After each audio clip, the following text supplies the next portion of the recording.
Hi, gang. I'm going to review two of the most important graphs from Chapter 13. And the first graph is going to show how single firms' entry into an industry eliminates economic profits in a purely competitive market model.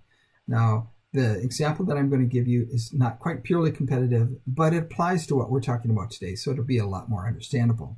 Okay, let's say that you are in the industry of making N95 masks. And if you're making N95 masks, you are just one firm supplying the masks for the whole industry. And if you are in a purely competitive market, we're going to assume that these N95 masks were about $50, a little bit less than $50, before the crisis began. Now, once the crisis began, all of a sudden people had said, oh, but I need more masks. And so the demand for masks is going to go up. And before you were making just a zero economic profit, a normal economic profit, where your marginal cost equals your marginal revenue, and bottomed out at the bottom of the average total cost curve. That would be the diagram for the single firm. But now that demand is going up because of the COVID crisis, what is happening is that the price is going up too. The price is going up. And so when the price goes up, that attracts other industries who may be outside looking in saying, hey, if this crisis is going to go on for the long term, I'm going to jump into the market because I could see that there'll be some profits being made. And so what that means is there's going to be an increase in supply for COVID-19 masks. More firms enter the industry, they produce more masks, and what that does, that will bring the prices down. The increase in supply or shift of supply to the right is going to bring the prices back down because it's going to be more competitive from $60 to bring it back down to $50. And now we're in equilibrium again, where marginal revenue equals marginal cost at the intersection of a single firm's lowest point on the average total cost curve. Okay, let's just go through that one time really quickly again.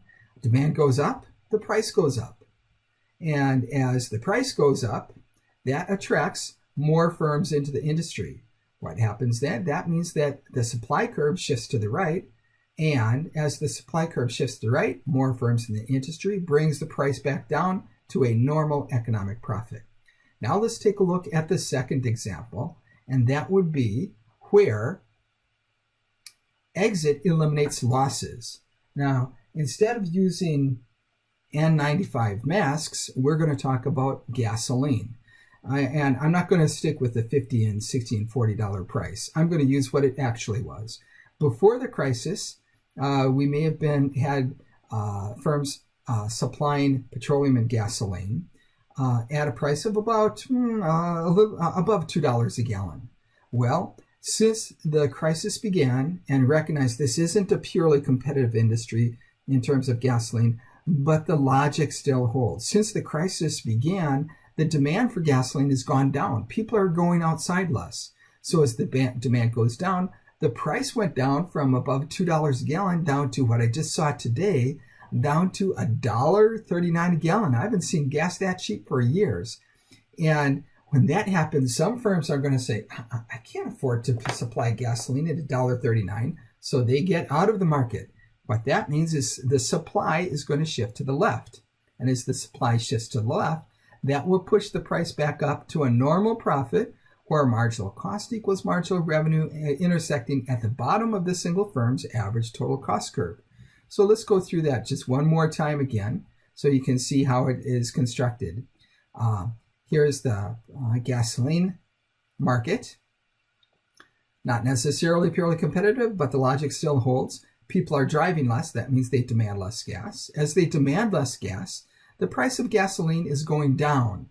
And as the price of gasoline goes down, some of the firms are going to say, I can't stay profitable in the short run. I'm going to exit the market in the short run, maybe even the long run, but for sure in the short run, I'm going to exit the market here and not produce any gasoline. So that causes a shift of the supply curve to the left. And as the supply reduces, the price goes back up to where it should be a normal profit of marginal revenue intersecting marginal cost at the minimum point of the average total cost curve. Not a perfect example, but it relates to what's happening today so you can understand it better. Keep well, keep safe.